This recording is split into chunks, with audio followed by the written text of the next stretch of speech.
Hi, Hannah. Welcome to the College Advisor YouTube channel. I really appreciate you joining me this morning.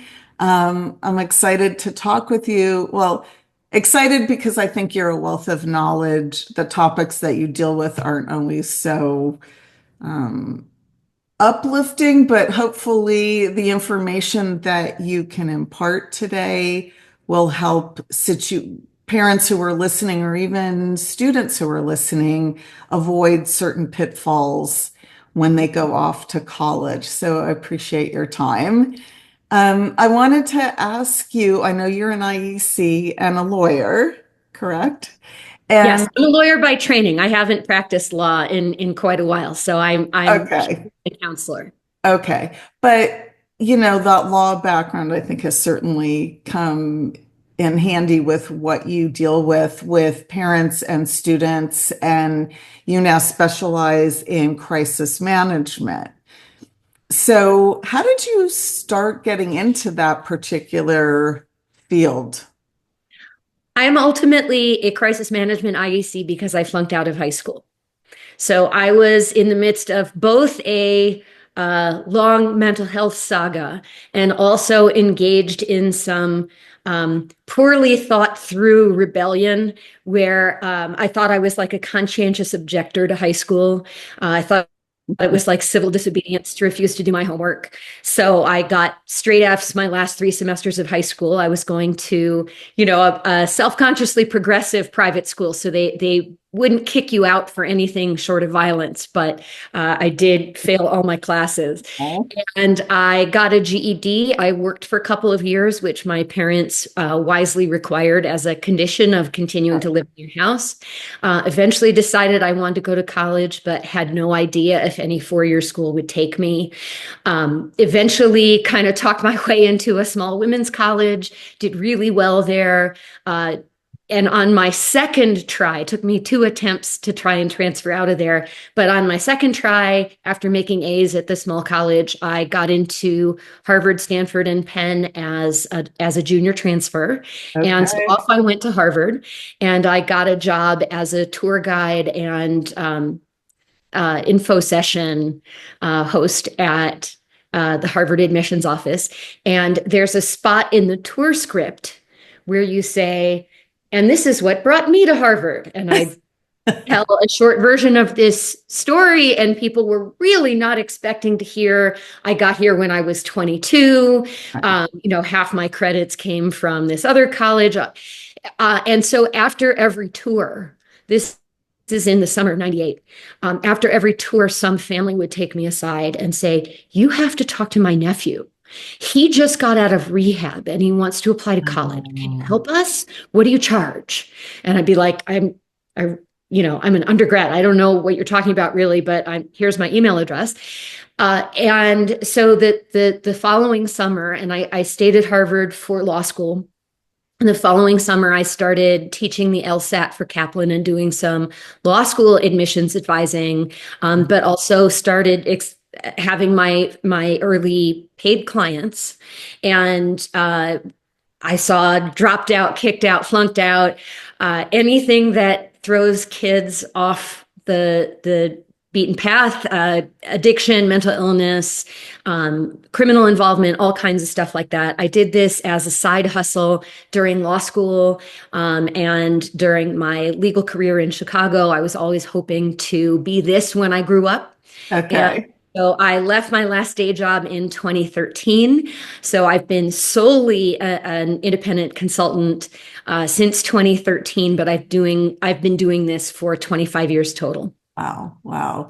I love your story for a lot of different reasons, but one, I think, because I personally was not a fan of high school either and did not do well and had no desire to go to college, went to a junior college that it was called at the time, community college, and then eventually transferred. But I think it's a great message to families that we all take our own path. Mhm. And because you're bombing out or messing up when you're a teenager doesn't always mean that that's the end of your career, the end of your life, so to speak, and that you figure it out with good guidance, which I That's think right. is a great segue to what we're going to talk about is guiding. I call them teenagers still because even though you're over 18, a lot of times when you go off to college and you think you're so grown up and you know everything, you don't. And sometimes you make really bad decisions and it gets you into trouble or Just bad. the way the old people do. Yeah, like stuff we've all done, but now there's a different level of awareness. We throw technology into the mix and different laws that are in place. And I think it's important for parents, and if teenagers will listen to this too, some of the things that might happen at college um, that you don't necessarily want to get yourself involved in, but if they do, what to do about it. So I was going to ask you just what are some of the most common types of problems that you see that families come to you for your assistance? So, my single largest group of students is those who are involved in sexual misconduct allegations, Okay, which either as complainants or as respondents. And at least 90% of those have to do with substance misuse. right, Um, Somebody is drunker than they ought to be, sometimes a lot of people, and that plays a significant role in those conflicts coming up. Some I see cases that are directly involved with substance abuse, caught with alcohol at boarding school, things like that, right. and also other kinds of unfortunate, I guess I would call symptoms of substance misuse. People who are really drunk, they get into fights.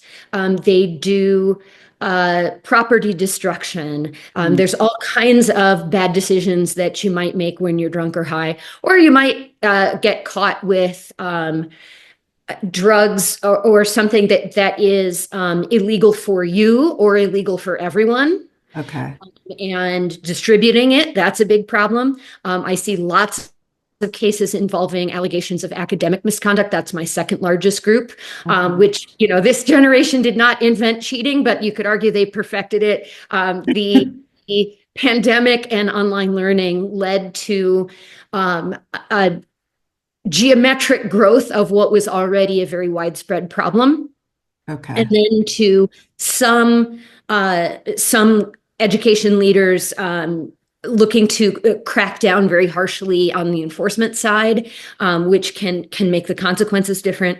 And I see lots of mental illness, more or less.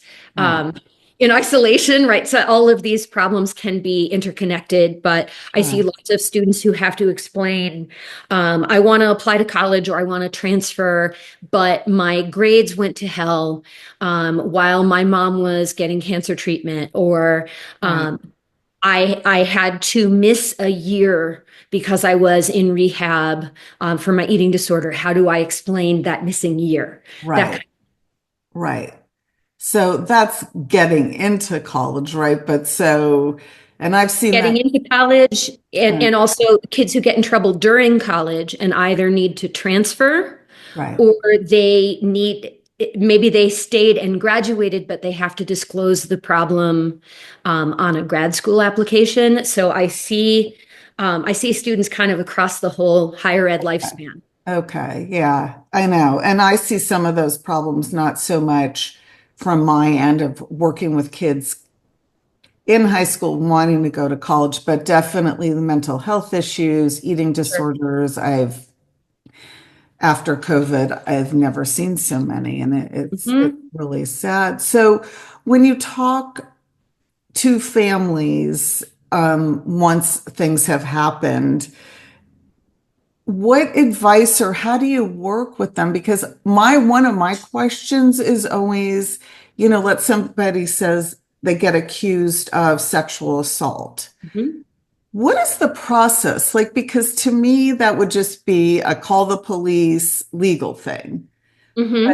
clearly, it's not when it happens on a college campus, correct? Yeah, so there's an immense amount to say about this. So I'm going to try and think about what are the key The points. key points, So, right? so basically, there's three ways that someone who feels they've been assaulted can seek some kind of justice. One is um, you can go to the police and try to get a criminal process going. That isn't up to a victim. Okay. Um, what you do is it's up to you to report and to participate in the investigation that is in a complainant's control. Okay. But whether police and prosecutors decide um, to investigate it all, but then also to prosecute is a decision that is out of the civilian's hands. Okay. The second thing that they can do is pursue civil legal remedies, so they can sue you, Okay. and that is one possibility. They can also go to the educational institution and say, this is the theory behind, I'm going to use the term Title IX, which is the federal law and Okay. its underlying regulations, that basically what Title IX says is any school of any kind has to provide educational opportunities on an equal basis and not discriminate on the basis of sex. So we hear about this a lot in the terms in when it comes to women's sports, for Right. example. But the theory is, if you have to be in class with your rapist, you don't have equal opportunity to access that educational choice. Okay. And thus, there's a federal legal obligation on the part of institutions, and this is K-12 as well as higher ed, have Okay. an obligation when they have some kind of sexual misconduct happening in their community. They have a responsibility to investigate and respond to that problem. Okay. You can't just say, "We'll go to the police if you got raped or stalked." They have a binding legal obligation, which they really, it's a life and death matter for schools, Okay. because the theoretical punishment that they would get if they said, well, we're just going to say this is a police matter, and if you get raped on our campus, it's none of our business.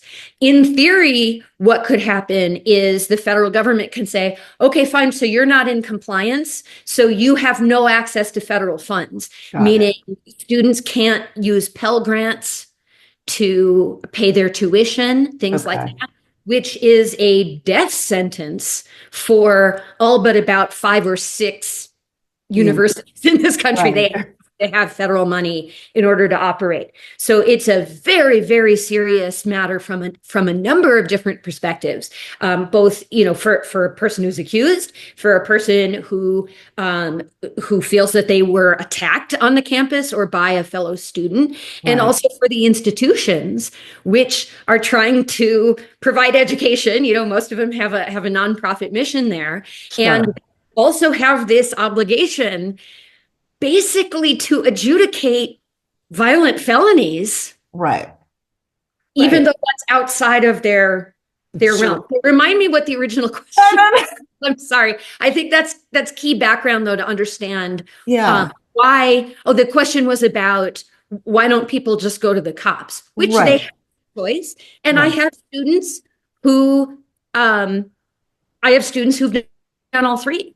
Like I have students who've been faced a criminal complaint and were sued, and a Title IX complaint was filed against them. So Okay. these aren't mutually exclusive.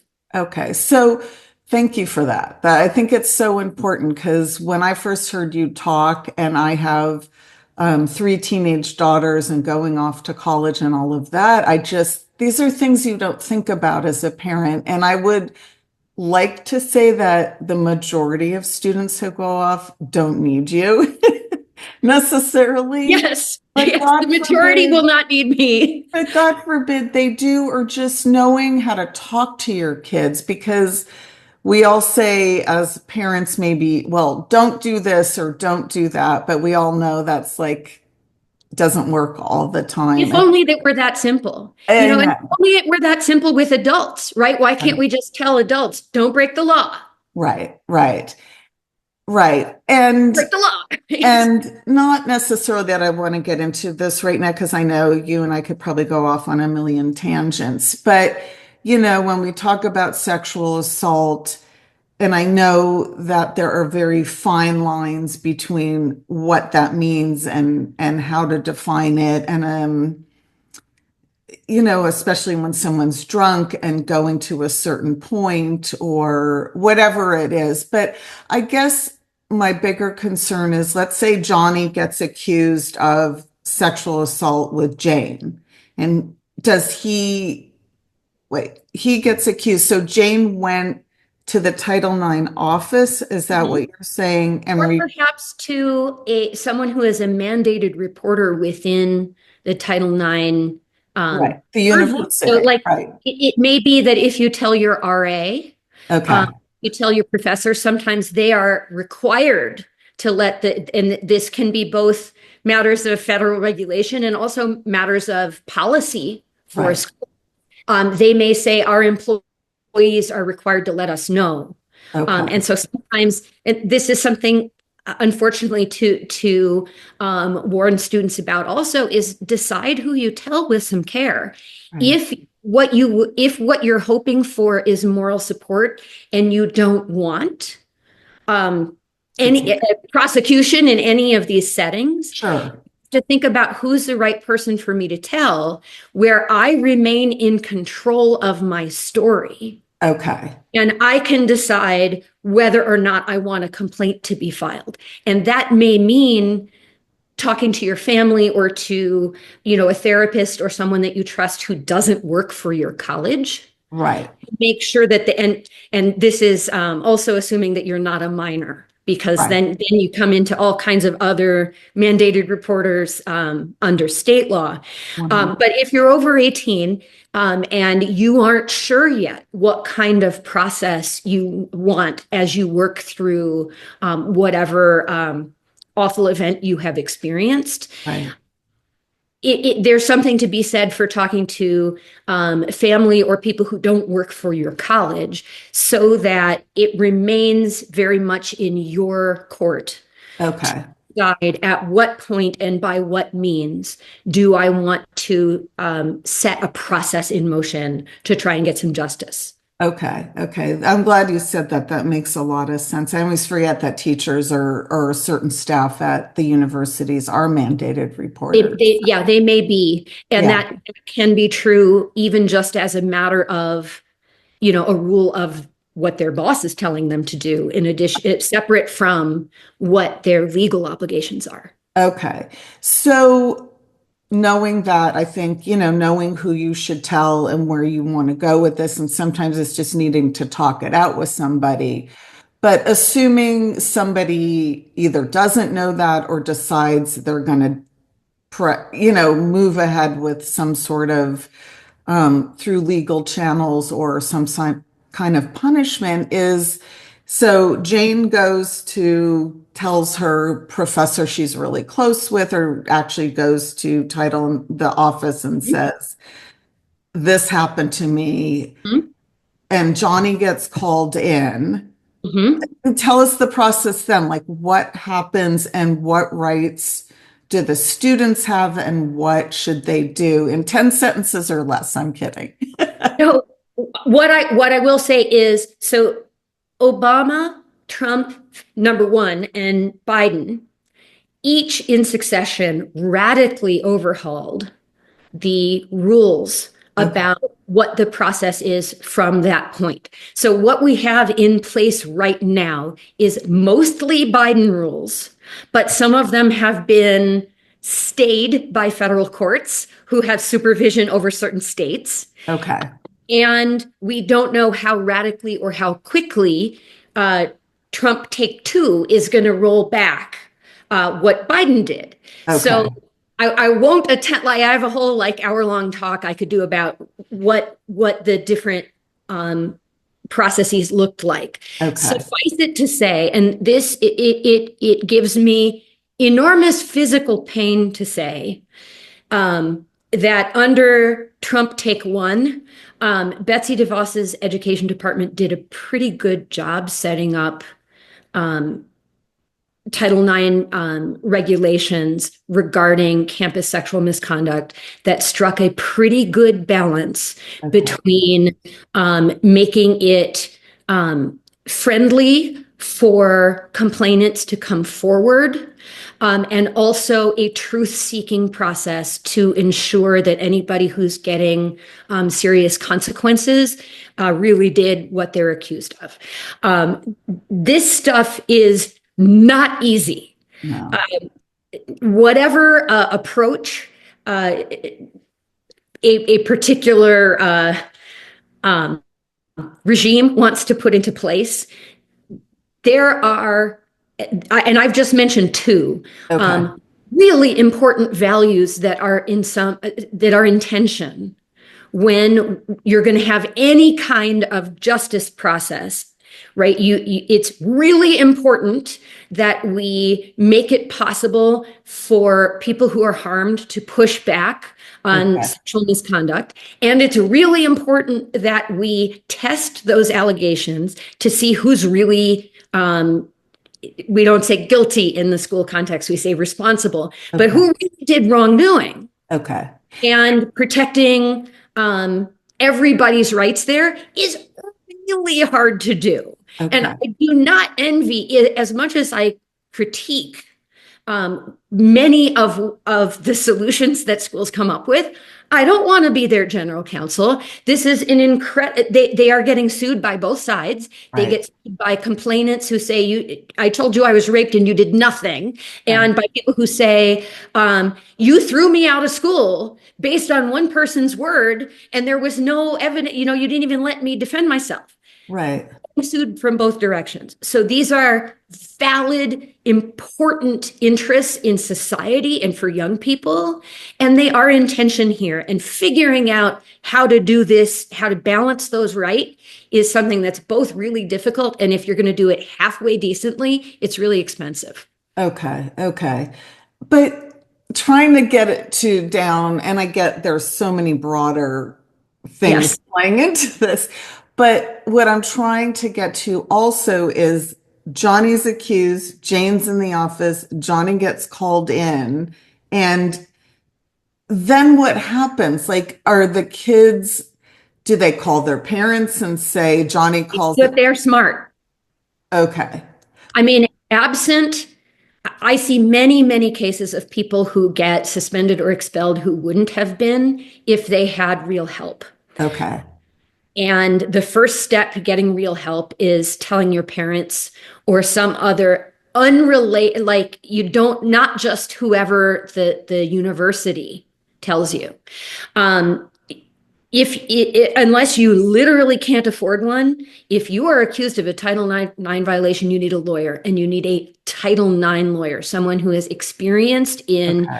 dealing with higher ed or whatever context you're in. You can be accused in K-12, but you need a lawyer who does educational discipline.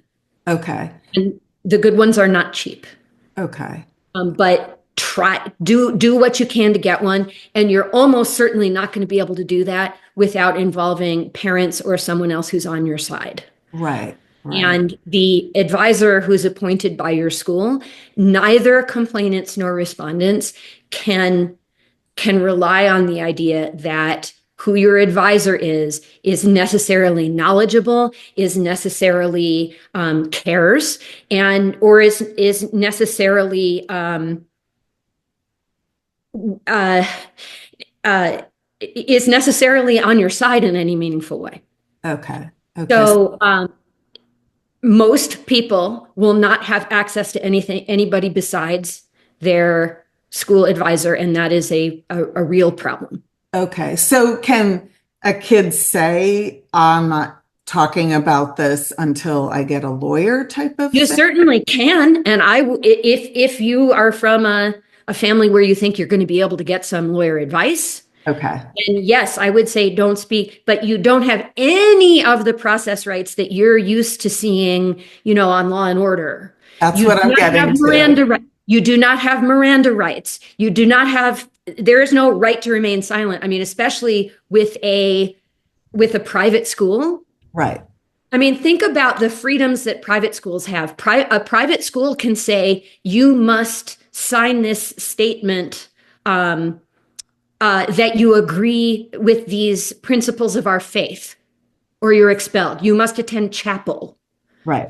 in our way, and you're expelled. So, in other words, the schools have a free association right, a private school, to do all kinds of things that we know we have a right. Like, you have a right to go to church or not as you choose. But Right. if you're at BYU, you don't have that right. Got And it. so think about that level of freedom that a private school has to choose its own students. They have that right here too. Okay. This is something that is very much in flux with at the edges of these Title IX legal changes that are happening. Do Okay. you have contract rights with your private school? Do you have that kind of thing? But Okay. everything that you see on Law and Order, you do not have a right to an attorney to be provided for you. You do not have the right to remain silent and not have that construed against you. Okay. May say, cooperate or we kick you out. Okay. Okay. Tell your parents. Call And your if you believe they're going to be violent with you, tell your parents. Right, right. And that's always the tricky part. I know, and I'm assuming you did too, as a high school teenager, when you got in trouble or got caught and you had to tell your parents, the fear of telling them and the shame, I think that comes Mhm. along with that, the disappointment. Are they Mhm. still going to love me? God, I really, really messed up. But I know with my three girls, I've told them no matter what happens, I will always be there for you. I may be upset that something happened, upset that you did something, but I don't want you to go. These are big, big adult problems, and you're not an Yes. adult. And this, in general, universities will not tell a 19-year-old, you can't handle this, Yeah. but they can't handle this. No, no. And so that is a challenge. I mean, you're touching on something with so many layers. I mean, to Yeah. begin with, I'm 49 and married. I don't want to talk to my mom about my sex life. No. And she doesn't want to have that conversation either. So, No. this is nobody's idea of fun to have No. these conversations. And No. then you're adding in those levels of shame and so on, and fear of disappointment. There are good reasons that some kids don't tell some parents. Absolutely. There are violent, vicious, uh, unhealthy families Right. everywhere, and the kids know more about that than I ever will. Right. That being said, most of my clients, when they didn't tell their parents, it's not because they feared being beaten up or disowned. They feared disappointing them. Sure. Sure. And so it is absolutely a best practice for parents to have this awkward conversation. Right. And this is maybe especially important if there is any kind of cultural factor that makes it especially hard to talk about sex, alcohol, drugs. So, for example, if I have parents who are from a conservative religious background or they're immigrants from a country with different values around sex and freedom than most young Americans born here would have. And you can say, look, here are our expectations from our religion or our culture, and we do want you to follow these. And at the same time, I want you to know, no matter what you do, I have your back. Okay. Nothing, there is no mistake you can make that is so grave, and you could violate all these values that I hold dear. That will not change that I love you, that you're my child, and I'm going to try and help you. Right. So please never be scared to tell me if something difficult happens, right? I can't promise to be happy that you were out drinking or whatever it is that began our rules, but I care much, much more about your future and your education. And Absolutely. I'm not interested in blaming you for that. I'm going to be interested in helping you. Right. And Have them, even when the parent really feels, oh, they know this, say it explicitly. right. I think it's really important. Again, my poor kids, I'm always using them as examples, but I'll tell them certain things, especially with girls, if you're going with all this online dating, don't Mhm. ever get into a car with a guy that you don't know. And they always eye roll, mom, we know, because I've told them a million times. But I say to them, God, if something ever happened to you and I hadn't said that the Mhm. 100th time, I Mhm. could never live with myself. So, yes, parents don't want to hear necessarily you got in the car with the guy after you told them not to, or you went to that party and maybe you had too much We're to drinking drink. from the gallon of purple nurple. Right. That I said, don't ever share a cup with, Right. it happens. It happens.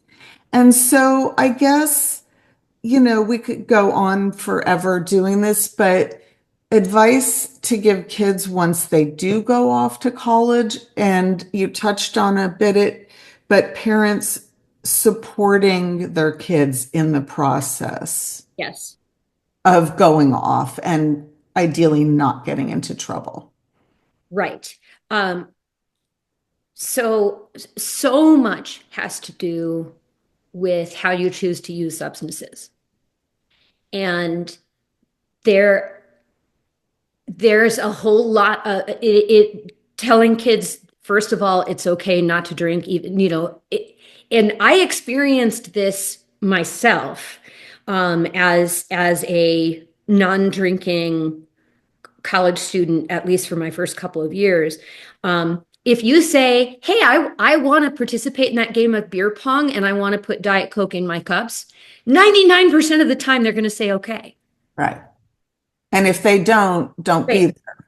Right. But it may be easier than you think. Right. You may not experience as much stupid, idiotic middle school, high school type Pushback. act Right. as you're expecting. Right. You may find other people are very interested in enjoying the party their own way and don't give a damn what's in your cup. Right. But also, even if you're drinking, this is something that we struggle with as a culture a lot, um, because we have to have many things that are true at the same time, such as when you get raped, it's never your fault. Right. And there are wiser and less wise choices you can make, as you move through the world. Both of those things are true at the same time. And even in a world where we eradicate sexual assault, it is never safe to drink your good judgment away. And even if you want to have a couple beers before the game, there are much safer and much more risky ways to do that. And talking about things like, don't do shots, Yeah. don't, or at any rate, be aware of the risks as you're evaluating things like, how experienced a drinker am I? Do I need to do these shots? Is this a contest? Are we working to drink as fast as we can? Things like that increase the risk of your drinking a Right. lot. And all kinds of bad things happen, not just getting attacked or getting accused of sexual misconduct. Right. And I also think too, and again, not wanting to ever undermine a parent's, values or what they teach their kids, but I would be safe to assume the majority of kids go off to college and experiment. And I know as a parent, instead of saying don't do something, knowing what you're how to participate in something, but keeping yourself safe. That is the most Yes. important piece to it. So some kids could have one shot and be okay. Having Hmm. 10 shots, because after two or three, you might lose track of how many shots you've had, and then you're in trouble. Hmm. Um, and I think when you mentioned the kid putting the Diet Coke or whatever it is in their beer pong cup, I think in some ways that's a great thing because it gives other kids to Yeah. permission to do that. Yeah. And if anything, kids love when you're not the drinking or drug one because you get to be the designated driver and Well, or I you mean, get to watch out for people. there's, it's actually a large majority of kids who are not using alcohol in unsafe ways. I mean, Right. is having one beer when you're 20 and a half maybe illegal in depending on the on who provided it, but Sure. um, most kids do not say, they're very visible, right? Right. The freshman who's like, what happens when I do 10 shots? You're going to be puking and passing out and imposing on other people, Yeah. right? And because that's so visible, we think, oh, everybody does that. Everybody does not do No, that. and I know that. I'm saying they Yeah. go to college and maybe try something for the They say, okay, you have rum and coke, maybe I'll try some. right. Like, absolutely. Right. There are huge gender, racial, and class differences here. Yeah. Um, the, oh, go off to college experiment, kind of keg party type of thing is largely a middle class white thing. And low income kids, first gen kids, and especially Black and Hispanic kids especially have much lower rates of drinking and of um, unsafe drinking. Okay. So so it's just important to know there's a million subcultures in America at any given college, all of this. And a lot of our expectations are, if like me, you're coming from a middle class white community, we Right. expect the kids to drink and for many of them to drink to excess. And that is not universal among the kids. Okay. That there's huge differences there. And so we can be aware of that and communicate with kids about that. There's also rural colleges tend to have more drinking. Colleges that are very sportsy and or have large Greek systems, which often go hand in hand. Right. Lend These are themselves. all risk factors in the public health world for Right. there being a lot of alcohol abuse on campus. It is wildly different. Even, I mean, my two colleges I went to were Bryn Mawr and Harvard, even though then they're both very nerdy schools. But there was a radical difference even between Bryn Mawr and Harvard, Right. and a galaxies of difference between, a Harvard and an Alabama, even though Abs- there's going to be tons of non-drinkers at Alabama.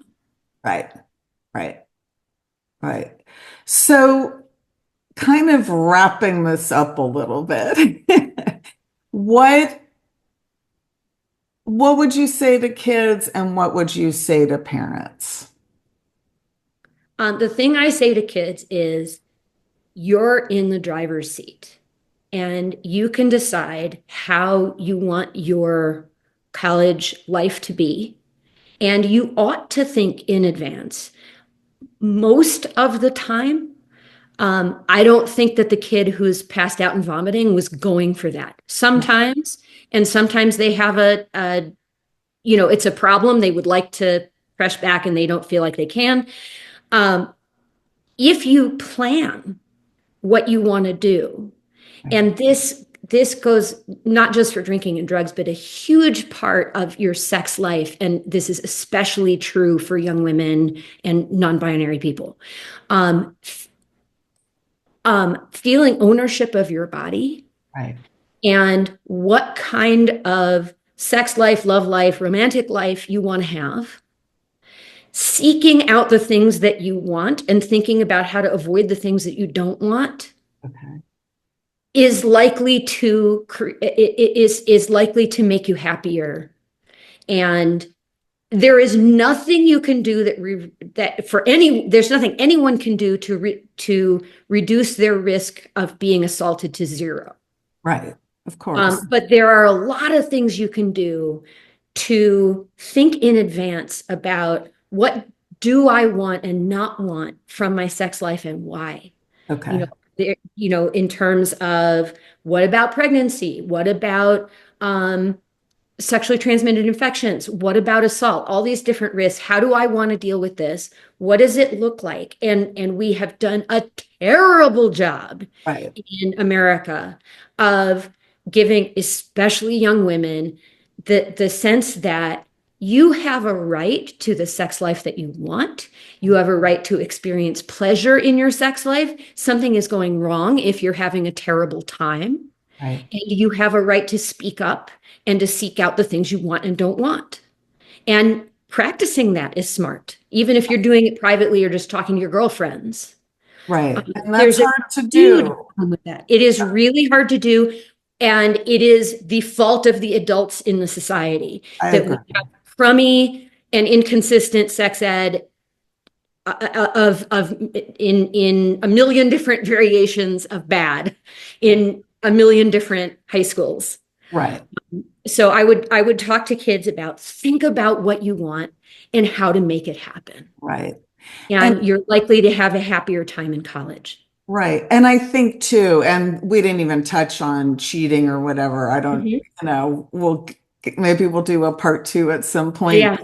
of a lot of pressures put on you and all of that. And now with Chat GPT, I mean, there's so many ways to do it, but I think the social emotional piece of sending kids off, and I think you're right, talking about these difficult things to talk about. And I know having been a therapist in the past and talking with families and there's tricks to talking about these difficult things of, they say driving in a car because then nobody's looking at each other. So you could Mhm. sort of say it with Yeah. looking your mom in the eye and being mortally embarrassed.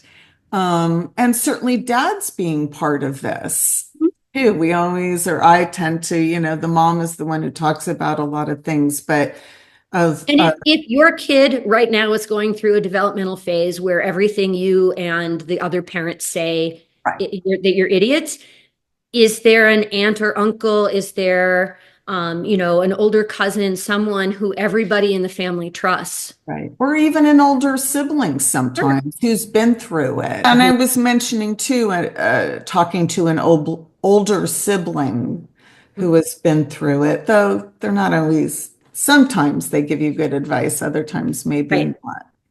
And But at then, least talk about someone who the parent trusts right, to get the core message across. right, right. Okay.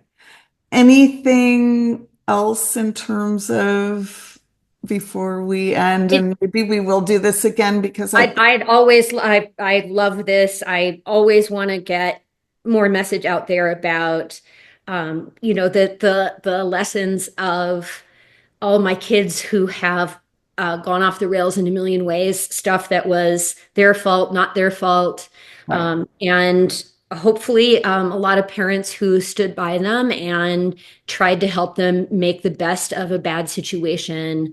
Um, so all of that is good stuff. And we all, when we talk about difficult emotional, politically incendiary topics like this, just remember that we can hold conflicting things can be true at the same time, and we can believe them at the same time. And key ones here include kids can do rotten things and still be potentially worthwhile human adults someday, and also that um, sexual uh, rape, sexual misconduct, assault, stalking, all of those things are real and they are serious problems on college campuses and elsewhere. Right. And also, not every allegation is correct or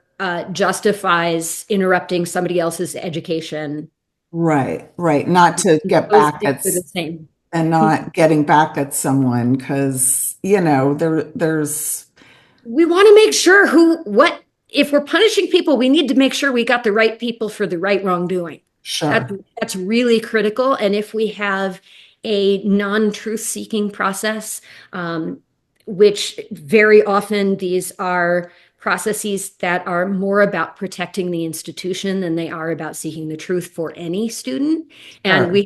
we haven't addressed the possibility also that, let's say Johnny is the quarterback at a D1 school. Yeah, What's the motivation of the school there when right, Johnny gets accused, right? It's certainly not that every institution is just taking an accuser's word for it right.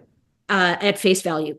I know, I know. So there are many types of insidious bias that are happening in people and in institutions all the time, and you can have different leaders at the same institution who are biased in different directions. Absolutely. And not to sound crass in saying this, but the old life's not fair. Boy, that's true. It's not, but I Life's think having support in any types of things as a young person is essential. And, I also think as an adult, when you get the eye roll or a teen, young adult doesn't seem like they're listening to you, I think they are somewhere deep down inside.